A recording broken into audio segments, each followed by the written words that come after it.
ನಮೋ ಸದ್ಗುರು video ದೃಶ್ಯಾವಳಿಗೆ ನಿಮಗೆಲ್ಲ ಸ್ವಾಗತ.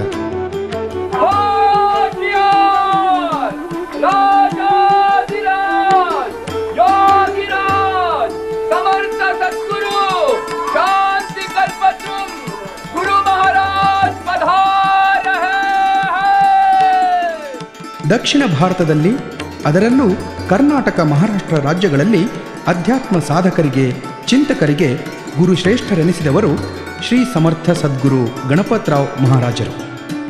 ಭಕ್ತರನ್ನು ಮೋಕ್ಷಕ್ಕೆ ತೇಲಿಸಿಕೊಂಡು ಹೋಗುವ ಒಂದು ಅದಮ್ಯ ಚೇತನ ಶ್ರೀ ಸಮರ್ಥ ಸದ್ಗುರು ಗಣಪತರಾವ್ ಮಹಾರಾಜರು. ಸಮಾಜ ಸುಧಾರಣೆ, ಗ್ರಾಮ ಸುಧಾರಣೆ, ಶಿಕ್ಷಣದಲ್ಲಿ ಉನ್ನತಿ, ಸುರಾಜ್ಯದ ಕಲ್ಪನೆ, ದುರ್ವ್ಯಸನಗಳಿಂದ ಮುಕ್ತಿ, ಅಧ್ಯಾತ್ಮ ಗ್ರಂಥಗಳ ರಚನೆ, ಗ್ರಂಥಗಳ ಪ್ರಚಾರ ಪ್ರಸಾರ, ಇಂತಹ 10 ಹಲವು ಪುಣ್ಯ ಕೆಲಸಗಳ ಹರಿಕಾರ ಇದು ಈ ಗುರುವರ್ಯರಿಗೆ ನಮ್ಮ ಜಯಕಾರ.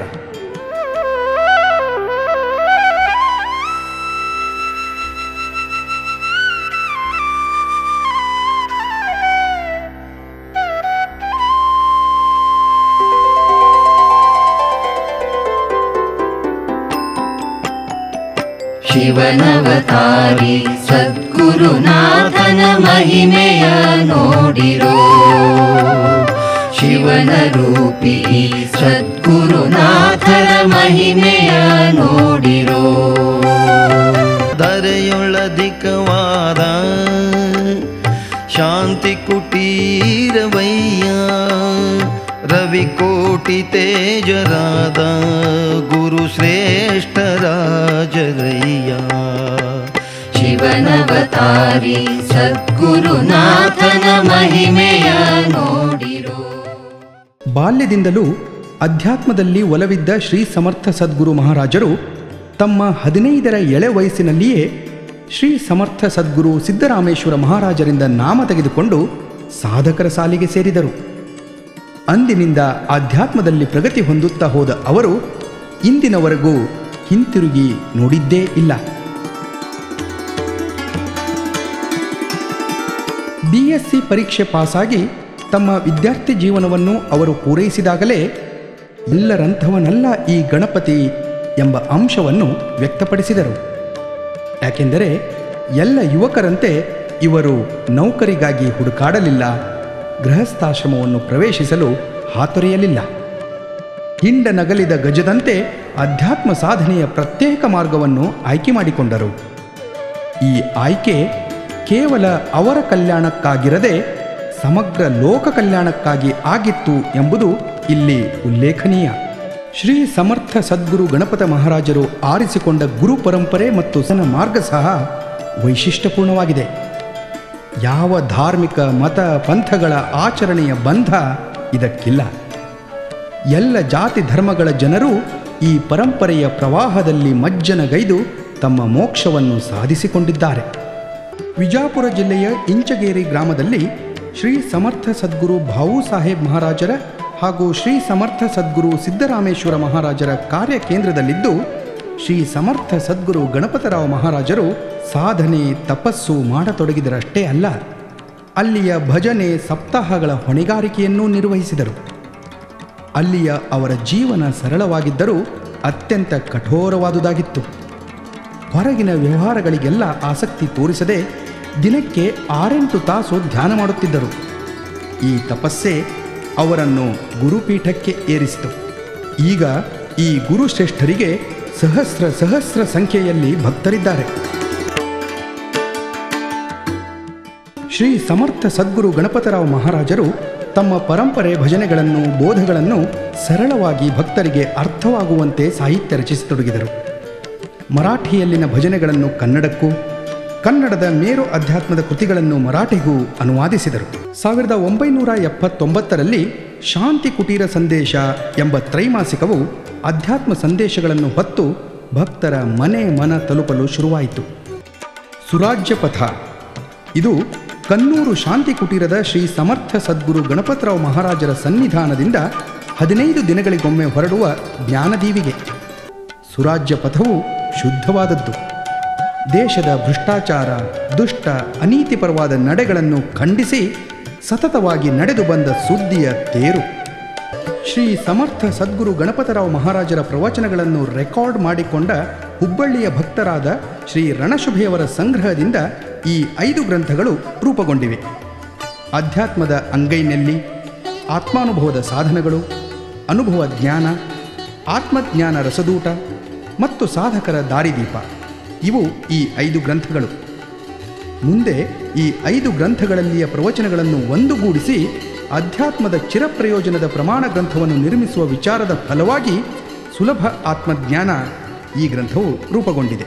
ಯಾವುದೇ ಗ್ರಂಥದ ಯೋಗ್ಯತೆಯನ್ನು ನಿರ್ಣಯಿಸುವುದಕ್ಕಾಗಿ ಪರೀಕ್ಷಿಸಬೇಕಾದ 6 ಲಕ್ಷಣಗಳಲ್ಲಿಯ ಅಪೂರ್ವತೆಯನ್ನು ಈ ಗ್ರಂಥವು ಹೊಂದಿರುವುದರಿಂದ ಇದು ಆಧ್ಯಾತ್ಮ ವಾಂಗ್ಮಯದಲ್ಲಿ ಚಿರಸ್ಥಾಯಿಯಾಗಿ ಉಳಿಯುತ್ತದೆ. ಜನಸಾಮಾನ್ಯರೆಲ್ಲರಿಗೂ ಸಹಜವಾಗಿ ತಿಳಿಯಬಹುದಾದ ಅತ್ಯಂತ ಸುಲಭವಾದ ವಿಷಯ ಪ್ರತಿಪಾದನೆಯೇ ಈ ಗ್ರಂಥದ ವೈಶಿಷ್ಟ್ಯ. ಭಾರತೀಯ ಸುರಾಜ್ಯ ಸಂಸ್ಥೆ ಇದು ರಾಮರಾಜ್ಯ ನಿರ್ಮಾಣದ ಸುಂದರ ಕನಸನ್ನು ಕಾರ್ಯರೂಪಕ್ಕೆ ತರಲೆಂದು ಶ್ರೀ ಸಮರ್ಥ ಸದ್ಗುರು ಗಣಪತರಾವ್ ಮಹಾರಾಜರು ಹುಟ್ಟು ಹಾಕಿರುವ ಸಂಸ್ಥೆ.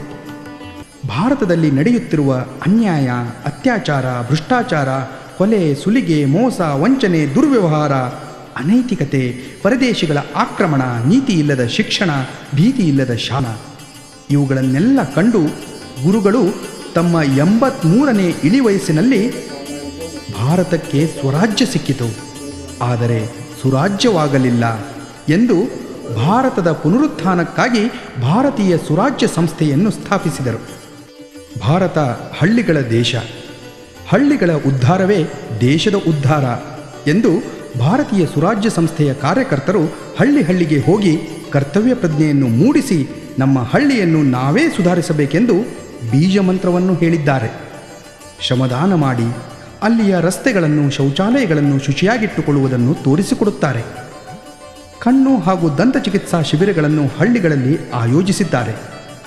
ದಿನನಿತ್ಯದ ಜಗಳಗಳನ್ನು ಬಗೆಹರಿಸಿ ಸೌಹಾರ್ದತೆಯ ಬದುಕಲು ಪ್ರೇರೇಪಿಸಿದ್ದಾರೆ. ಗ್ರಾಮ ಪಂಚಾಯತ್ ಚುನಾವಣೆಗಳನ್ನು ಯಶಸ್ವಿಯಾಗಿ ಆಯೋಜಿಸುವಲ್ಲಿ ಸಹಕರಿಸಿದ್ದಾರೆ.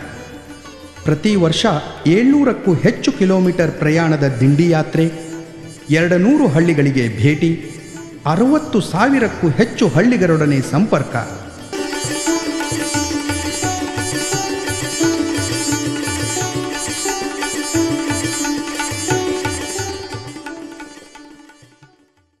ಶ್ರೀ ಸಮರ್ಥ ಸದ್ಗುರು ಗಣಪತರಾವ್ ಮಹಾರಾಜರು ರೂಪಿಸಿಕೊಟ್ಟ ಅಷ್ಟಸೂತ್ರಗಳು ಎಲ್ಲ ಭಾರತೀಯ ಸುರಾಜ್ಯ ಸಂಸ್ಥೆಯ ಕಾರ್ಯಕರ್ತರ ಮಂತ್ರವಾಗಿದೆ. 1. ನಾನು ಶರೀರ ಹಾಗೂ ಬುದ್ಧಿಯನ್ನು ಕೆಡಿಸಿ ಸರ್ವನಾಶಕ್ಕೆ ಕಾರಣವಾಗುವ ಸೆರೆ, ಸೇಂದಿ, ಗಾಂಜಾ, ಅಫೀಮು, ಗುಟಕ ಇತ್ಯಾದಿ ಯಾವುದೇ ಮಾದಕ ಪದಾರ್ಥಗಳನ್ನು ಸೇವಿಸುವುದಿಲ್ಲ. 2. ನಾನು ವ್ಯಭಿಚಾರ ಮಾಡುವುದಿಲ್ಲ. 3. ನಾನು ನನ್ನ ಸರ್ಕಾರಿ ನೌಕರಿಯಲ್ಲಾಗಲಿ ಅಥವಾ ಬೇರೆ ಯಾವುದೇ ಕೆಲಸ ಕಾರ್ಯದಲ್ಲಿ ಆಲಸ್ಯ ತೋರದೆ ನಿಷ್ಠೆಯಿಂದ ದುಡಿಯುವೆ. ಲಂಚ ಸ್ವೀಕರಿಸುವುದಿಲ್ಲ, ಕೊಡುವುದಿಲ್ಲ. ಸ್ವಾರ್ಥವನ್ನು ಬಿಟ್ಟು ಸಾದಾ ಜೀವನ, ಉನ್ನತ ವಿಚಾರದ ಬದುಕು ನಡೆಸುವೆ. 4. ನಾನು ಕೇವಲ ಸ್ವದೇಶಿ ವಸ್ತುಗಳನ್ನು ಬಳಸುವೆ. 5. ನಾನು ಅಹಿಂಸೆಯನ್ನು ಪಾಲಿಸುವೆನು. 6. ನಾನು ತಿಂಗಳಲ್ಲಿ 1 ದಿನವಾದರೂ ಶ್ರಮದಾನ ಮಾಡುವೆನು. 7. ನಾನು ಗ್ರಾಮ ಸಭೆ ನನಗೊಪ್ಪಿಸಿದ ಕಾರ್ಯವನ್ನು ನಿಸ್ವಾರ್ಥ ಸೇವಾ ಭಾವನೆಯಿಂದ ಮಾಡುವೆನು. 8. ನಾನು ಅತ್ಯುಚ್ಚ ಮಾನವೀಯ ಧ್ಯೇಯಕ್ಕೆ ಹಾಗೂ ಸಮಾಜದ ಧಾರಣೆಯನ್ನು ಉತ್ಕೃಷ್ಟವಾಗಿ ಜರುಗಿಸಲು ಪ್ರೇರಕ ಶಕ್ತಿಯಾದ ಆಧ್ಯಾತ್ಮವನ್ನು ಅಂಗೀಕರಿಸುತ್ತೇನೆ. ಧ್ಯಾನ, ಪ್ರಾರ್ಥನೆ, ಭಕ್ತಿಜ್ಞಾನ, ಗುರುಮಾರ್ಗ, ಸತ್ಸಂಗ ಇತ್ಯಾದಿ ಆಧ್ಯಾತ್ಮ ಪಥವನ್ನು ಅನುಸರಿಸುತ್ತೇನೆ. ಪ್ರತಿದಿನ 2 ತಾಸಾದರೂ ಅಧ್ಯಾತ್ಮ ಸಾಧನೆ ಮಾಡುತ್ತೇನೆ. ಹೀಗೆ ಸುರಾಜ್ಯವನ್ನು ಕಟ್ಟಲು 8 ಮೆಟ್ಟಿಲುಗಳನ್ನು ಎಲ್ಲರಿಗಾಗಿ ಕಟ್ಟಿಕೊಟ್ಟ ಶ್ರೀ ಸಮರ್ಥ ಸದ್ಗುರು ಗಣಪತರಾವ್ ಮಹಾರಾಜರನ್ನು ಸ್ಮರಿಸಿ ಇವುಗಳನ್ನು ನಾವು ಪಾಲಿಸಬೇಕು. ಭಾರತೀಯ ಸುರಾಜ್ಯ ಸಂಸ್ಥೆಯ ಸಾಂಸ್ಕೃತಿಕ ವಿಭಾಗ ರಾಮರಾಜ್ಯ ಕಲಾಮೇಳ. ಜನರ ನಡುವೆ ಸಾಂಸ್ಕೃತಿಕ ಸೇತುವೆ ನಿರ್ಮಿಸುವುದರಿಂದ ರಾಮರಾಜ್ಯ ಸಾಧ್ಯ ಎಂಬ ಶ್ರೀ ಸಮರ್ಥ ಸದ್ಗುರು ಗಣಪತರಾವ್ ಮಹಾರಾಜರ ದಿವ್ಯ ಕಲ್ಪನೆಯಿಂದ ಹುಟ್ಟಿದ ಕೂಸಿದೆ. ಉದ್ಯೋಗ ಈಗ ಉದ್ಯೋಗ ಬೇರೆ ಆಗಿದ್ರಿ. ನಮ್ಮ ಉದ್ಯೋಗ ಮೊದ್ಲು ಆ ಉದ್ಯೋಗ ಇತ್ತು, ಈಗ ಭಾರತೀಯ ಸುರಾಜ್ಯ ಸಂಸ್ಥೆ ಉದ್ಯೋಗ ಆಗಿದ್ರಿ ನಮ್ಮ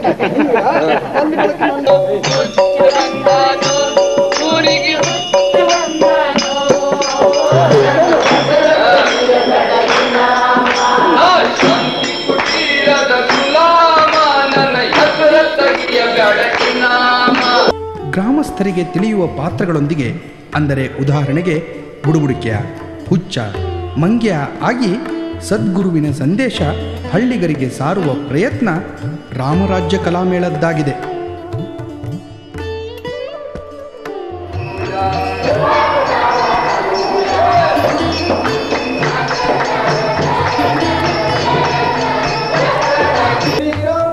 ಹಾಸ್ಯದ ಲೇಪದೊಂದಿಗೆ ನಾಟಕಗಳ ಪ್ರಸ್ತುತಿ,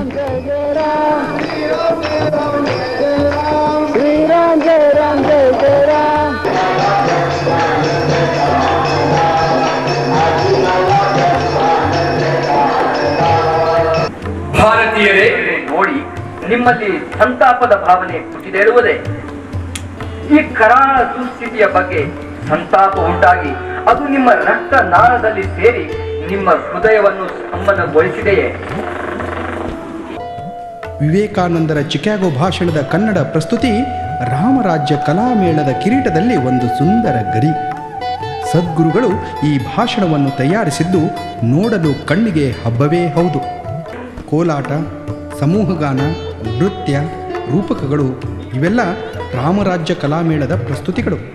ಜನಸಾಮಾನ್ಯರಿಗೆ ಮನ ಕಲುಕುವಂತೆ ಮನೋಜ್ಞ ಅಭಿನಯ, ಹಾಡುಗಾರಿಕೆ ಈ ಕಲಾತಂಡದಲ್ಲಿ ಕಾಣಬಹುದಾಗಿದೆ.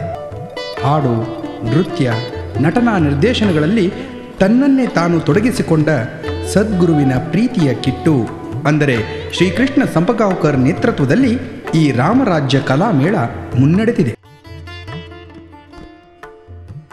ಶ್ರೀ ಸಮರ್ಥ ಸದ್ಗುರು ಗಣಪತರಾವ್ ಮಹಾರಾಜರ ಭಕ್ತ ಸಮೂಹ ದೊಡ್ಡದು.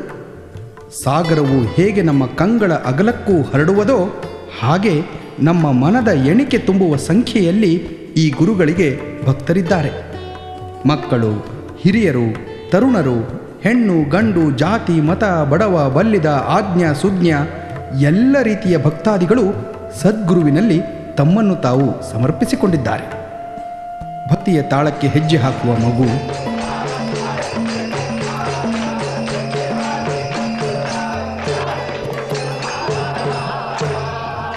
ವಯಸ್ಸು ಮೀರಿ ಭಕ್ತಿಯ ಉತ್ಸಾಹದಲ್ಲಿ ಮುಳುಗಿದ ಭಕ್ತ, ವಿದೇಶಿ ಭಕ್ತರು, ಅಪಾರ ಪ್ರಮಾಣದಲ್ಲಿ ಅಲ್ಲ, ಅದನ್ನು ತರಬಹುದ್ರಿ. ನಾವು ತರಲಿಲ್ಲ ಅಂದ್ರೆ ಚೀನಾದವರು ಅದನ್ನು ಹೊಳಿಸ್ಕೊಂಡು ಹೋಗೋ ಪ್ರಯತ್ನ ಮಾಡಿರ್ತಾರೆ. ಬಹಳ ದೊಡ್ಡ ಕೆಲಸದ ಈ ಶಾಂತಿ ಕುಟೀರದಲ್ಲಿ ಇಂತಹ ಭಕ್ತಿ ನೋಡಲಿಕ್ಕೆ ಸಿಗುವ ಕಾರಣವೆಂದರೆ ನಮ್ಮ ಶ್ರೀ ಸಮರ್ಥ ಸದ್ಗುರು ಗಣಪತರಾವ್ ಮಹಾರಾಜರು ಶಿಷ್ಯನ ಅಂತರಂಗ ಅರಿತು ಬೋಧನೆ ಮಾಡುತ್ತಾರೆ. ಅವರ ಸಂಶಯ ನಿವಾರಣೆ ಮಾಡುತ್ತಾರೆ ಮತ್ತು ಶಿಷ್ಯನಲ್ಲಿ ಅಹಂಕಾರವನ್ನು ಮೆಟ್ಟಿ ನಿಲ್ಲುವ ಉಪಾಯವನ್ನು ಹೇಳಿಕೊಡುತ್ತಾರೆ. ಶಾಂತಿ ಕುಟೀರಕ್ಕೆ ಬಂದ ಎಂತಹ ಜನಸಾಮಾನ್ಯನಿಗೂ ಮಾನ್ಯತೆ ಇದೆ.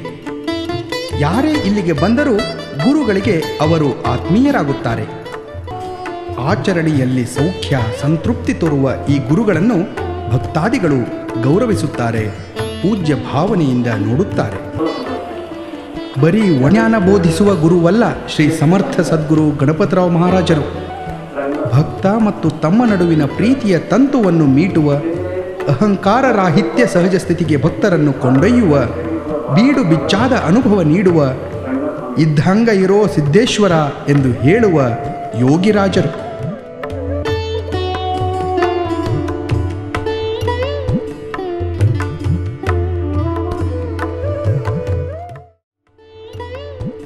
ಶಾಂತಿ ಕುಟೀರ ಕನ್ನೂರು ಭಕ್ತಿಯ ಆಗರ, ಜ್ಞಾನದ ಆಲಯ, ಸದ್ಗುರುವಿನ ನಿವಾಸ ಸ್ಥಾನ, ಪುಣ್ಯಭೂಮಿ. ಆಗಾಗ ಭಕ್ತಿ ಪ್ರಸಾರಕ್ಕಾಗಿ ಶ್ರೀ ಸದ್ಗುರು ಭಾವು ಸಾಹೇಬ್ ಮಹಾರಾಜರು ಬರುತ್ತಿದ್ದ ಗ್ರಾಮ ಕನ್ನೂರು. ರಾಷ್ಟ್ರೀಯ ಹೆದ್ದಾರಿ 13ರಿಂದ 7 ಕಿಲೋಮೀಟರ್. ಅಲ್ಲಿ ಭಕ್ತಾದಿಗಳನ್ನು ಸ್ವಾಗತಿಸುವುದು ಸ್ವಾಗತ ದ್ವಾರ.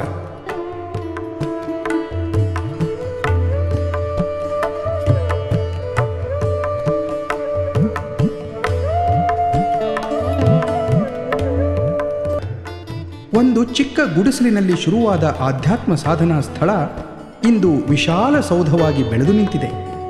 ಬರುವ ಭಕ್ತರಿಗಾಗಿ, ಅತಿಥಿಗಳಿಗಾಗಿ ಉಳಿದುಕೊಳ್ಳಲು ಕೋಣೆಗಳು, ಸಾಮೂಹಿಕ ಕಾರ್ಯಕ್ರಮಗಳಿಗಾಗಿ ಭಜನಾ ಮಂಟಪ, ಸ್ತುತಿಸಲು ದತ್ತಾತ್ರೇಯ ದೇವಸ್ಥಾನ, ಶ್ರೀ ಸಮರ್ಥ ಸದ್ಗುರು ಗಣಪತರಾವ್ ಮಹಾರಾಜರ ವಿಶ್ರಾಂತಿಗಾಗಿ ಸುಸಜ್ಜಿತ ಕೋಣೆ, ಅಲ್ಲಲ್ಲಿ ಸತ್ಪುರುಷರ ಭಾವಚಿತ್ರ, ವೇದ ಪುರಾಣ ಕಥೆಗಳಿಂದ ಆಯ್ದ ಚಿತ್ರಗಳು, ವಿಶಾಲವಾದ ಪಡಸಾಲೆ, ರಮಣೀಯವಾದ ಹೂವಿನ ತೋಟ, ಬಾವಿ, ಅಂದವಾದ ಗೋಶಾಲೆ, ಅಡುಗೆ ಮನೆ, ಊಟದ ಕೋಣೆ ಎಲ್ಲ ಭಕ್ತರಿಗಾಗಿ ವರ್ಷದ 365 ದಿನವೂ ದಿನದ 24 ಗಂಟೆಗಳು ಕಾಲ ತೆರೆದಿರುತ್ತದೆ. ಸಾಧನೆ ಮಾಡಬಯಸುವ ಯಾರೇ ಬಂದರೂ ತೆರೆದ ತೋಳಿನ ಪ್ರೀತಿಯ ಸ್ವಾಗತ ಇದ್ದೇ ಇರುತ್ತದೆ. ಬತ್ತಿಗೆ ಸರಿಯಾಗಿ ಚಹಾ, ತಿನಿಸು, ಊಟ ದೊರೆಯುತ್ತದೆ. ಬಂದವರು ನಿಸ್ವಾರ್ಥ ಭಕ್ತಿಯಿಂದ ಸಾಧನೆ ಮಾಡಿದರಾಯಿತು. ಭಕ್ತ ಪ್ರೇಮಿ, ಅನುಭವ ಸಂಪನ್ನ, ಶ್ರೇಷ್ಠ ಸಂತ ರತ್ನ, ಶಾಂತಿ ಬ್ರಹ್ಮ, ತಪೋಜ್ಞಾನಿ ಶ್ರೀ ಸಮರ್ಥ ಸದ್ಗುರು ಗಣಪತರಾವ್ ಮಹಾರಾಜರು ಮೋಕ್ಷದೆಡೆಗೆ ಕೈ ಹಿಡಿದು ಕರೆದೊಯ್ಯುತ್ತಾರೆ. ಭಕ್ತರಿಗೆ ಸ್ಪಂದಿಸಿ ಆಧ್ಯಾತ್ಮದತ್ತ ತಿರುಗಿಸಿ ಸರ್ವೇ ಜನಾಃ ಸುಖಿನೋ ಭವಂತು ಎಂಬ ಉಕ್ತಿಯನ್ನು ಸಾಧಿಸಲು ಹೊರಟ ಶಾಂತಿ ಕುಟೀರಾಧೀಶರು ಶ್ರೀ ಸಮರ್ಥ ಸದ್ಗುರು ಗಣಪತರಾವ್ ಮಹಾರಾಜರು. ಆದ್ರೆ ಇಷ್ಟೇ ವ್ಯತ್ಯಾಸ ಏನು? ಆ ಗುರುವಿನ ಸದ್ಗುರುವಿನ ಅನುಗ್ರಹದಿಂದ ನಾವು ಪಡ್ಕೊಂಡದನ್ನ ನಿಮ್ ಮುಂದೆ ಇಡ್ತಾ ಇದ್ದೀವಿ, ಅದನ್ನು ನೀವು ಕೇಳ್ತಾ ಇದ್ದೀರ. ಅದರಿಂದ ಆ ಸತ್ಪುರುಷರು ಕೊಟ್ಟಂತ ಆ ಒಂದು ಜ್ಞಾನ ಏನಿದೆ ಅದು ಗಂಗಾ ಪ್ರವಾಹವಾಗಿ ಹರಿತಾ ಇರ್ಬೇಕು. ಯಾರು ಶಕ್ತಿ ಕೊಡ್ತಾರೆ?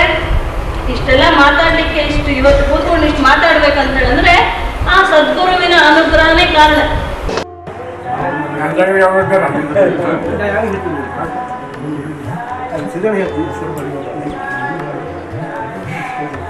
ಪವಿತ್ರ ಸ್ಥಳ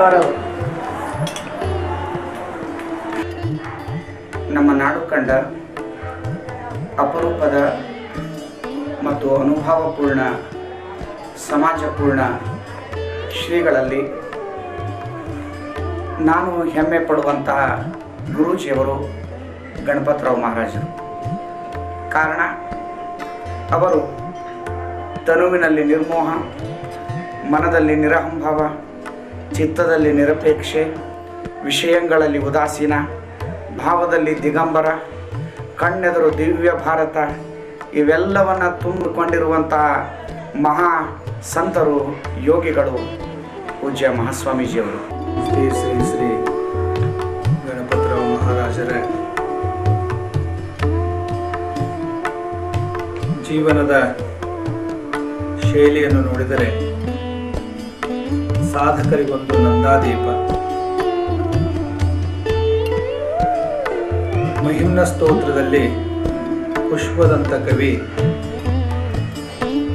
ಅತೀತ ಪಂಥಾನಂ ತವಚ ಮಹಿಮಾ ವಾಂಗ್ಮನಸಯೋ, ಪರಮಾತ್ಮನ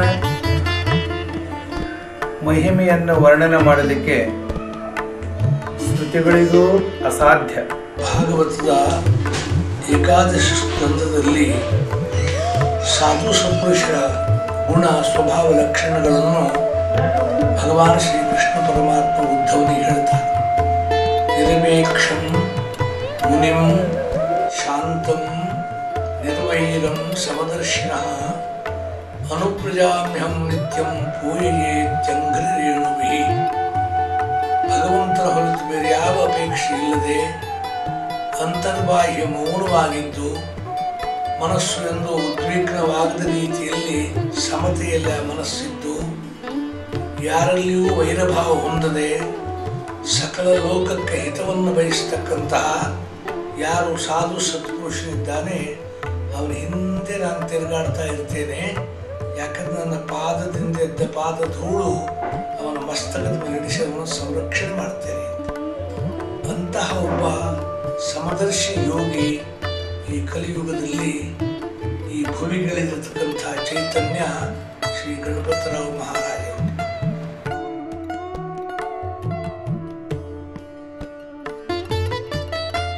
ಕಣ್ಣೂರು ಅದು ಒಂದು ಮುಕ್ತ ಕ್ಷೇತ್ರ, ಅವಿಮುಕ್ತ ಕ್ಷೇತ್ರ. ನಾನು ನೋಡಿದ ಅನಂತ ತತ್ವಜ್ಞಾನಿಗಳಲ್ಲಿ ಅವರೊಬ್ಬರು ಶ್ರೇಷ್ಠ ಪುರುಷರು.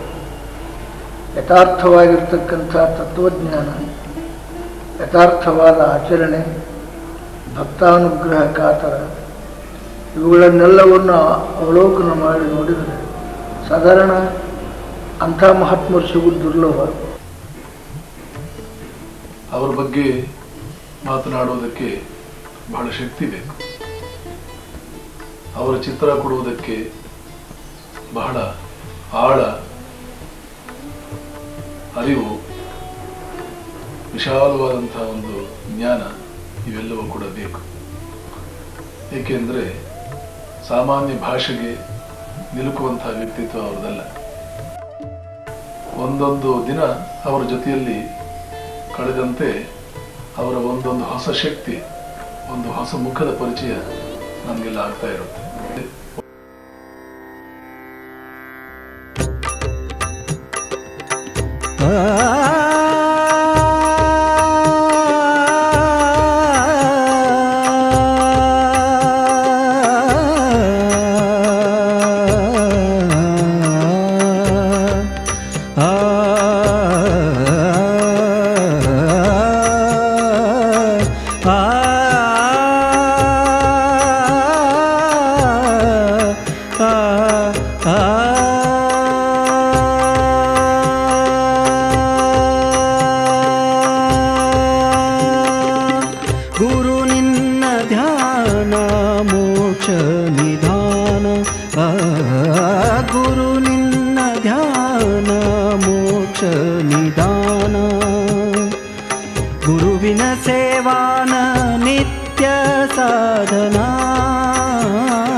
ಶ್ರೀ ಸಮರ್ಥ ಸದ್ಗುರುಗಳಿಂದ 1993ರಲ್ಲಿ ಸ್ಥಾಪಿಸಲ್ಪಟ್ಟ ಭಾರತೀಯ ಸುರಾಜ್ಯ ಸಂಸ್ಥೆಯು 3 ದಶಕಗಳನ್ನು ಕಂಡಿದೆ. ಅಸ್ವಸ್ಥ ಸಮಾಜದಲ್ಲಿ ಹೆಚ್ಚುತ್ತಿರುವ ಭ್ರಷ್ಟಾಚಾರ, ಅನೀತಿ, ದುಶ್ಚಟಗಳನ್ನು ನಿರ್ಮೂಲನೆ ಮಾಡಲು ಗುರುಗಳು ಆರಂಭಿಸಿದ ಕಾರ್ಯವು ಇಂದಿಗೂ ಅವಿರತವಾಗಿ ನಡೆಯುತ್ತಿದೆ. ಮಕ್ಕಳ ಸರ್ವತೋಮುಖ ಏಳಿಗೆ, ಉತ್ತಮ ಪ್ರಜೆಗಳನ್ನಾಗಿ ರೂಪಿಸುವ ದೃಷ್ಟಿಯಿಂದ ನಡೆಯುತ್ತಿರುವ ಶಿಬಿರಗಳು, ಪ್ರಸಕ್ತ ಸಮಾಜದ ಶ್ರೇಯಸ್ಸಿಗೆ ಅನುಕೂಲವಾಗುವಂತಹ ಆಧ್ಯಾತ್ಮಿಕ ತಳಹದಿಯ ಮೇಲೆ ನಡೆಯುತ್ತಿರುವ ಸಾಂಸ್ಕೃತಿಕ ಕಾರ್ಯಕ್ರಮಗಳು ಅವ್ಯಾಹತವಾಗಿ ನಡೆಯುತ್ತಿವೆ. ಜನಸಾಮಾನ್ಯರಲ್ಲಿ ಆಧ್ಯಾತ್ಮಿಕ ಜಾಗೃತಿ, ಮೌಲ್ಯಯುತ ಜೀವನ, ಉತ್ತಮ ಸಂಸ್ಕಾರಯುತ ಪ್ರಜೆಗಳ ನಿರ್ಮಾಣದ ಉದ್ದೇಶವನ್ನೊಳಗೊಂಡ ಸಂಸ್ಥೆಯು ಸುದೀರ್ಘ ಅವಧಿಯಲ್ಲಿ ಅನೇಕ ಸಾಮಾಜಿಕ ಕಾರ್ಯಗಳನ್ನು ಕೈಗೊಂಡಿದ್ದು, ಸಮಾಜದ ಅಂಕುಡೊಂಕು ತಿದ್ದುವ ಸತತ ಪ್ರಯತ್ನ ಮಾಡುತ್ತಿದೆ. ಯಾವುದೇ ಜಾತಿ, ಮತ, ಪಂಥಗಳ ಗದ್ದಲವಿಲ್ಲದೆ ನುಡಿದಂತೆ ನಡೆದು ತೋರಿಸಿದ ಶ್ರೀ ಗಣಪತರಾವ್ ಮಹಾರಾಜರು ನೀಡಿದ ಸಂದೇಶ ಚಿರನೂತನ. ಈ ಸಂದೇಶದ ಪ್ರಚಾರ ಪ್ರಸಾರದ ಪ್ರತೀಕವೇ ಈ ರಥಯಾತ್ರೆ. ಬನ್ನಿ, ಎಲ್ಲರೂ ಇದರಲ್ಲಿ ಭಾಗಿಯಾಗಿ. ಜೈ ಸದ್ಗುರು.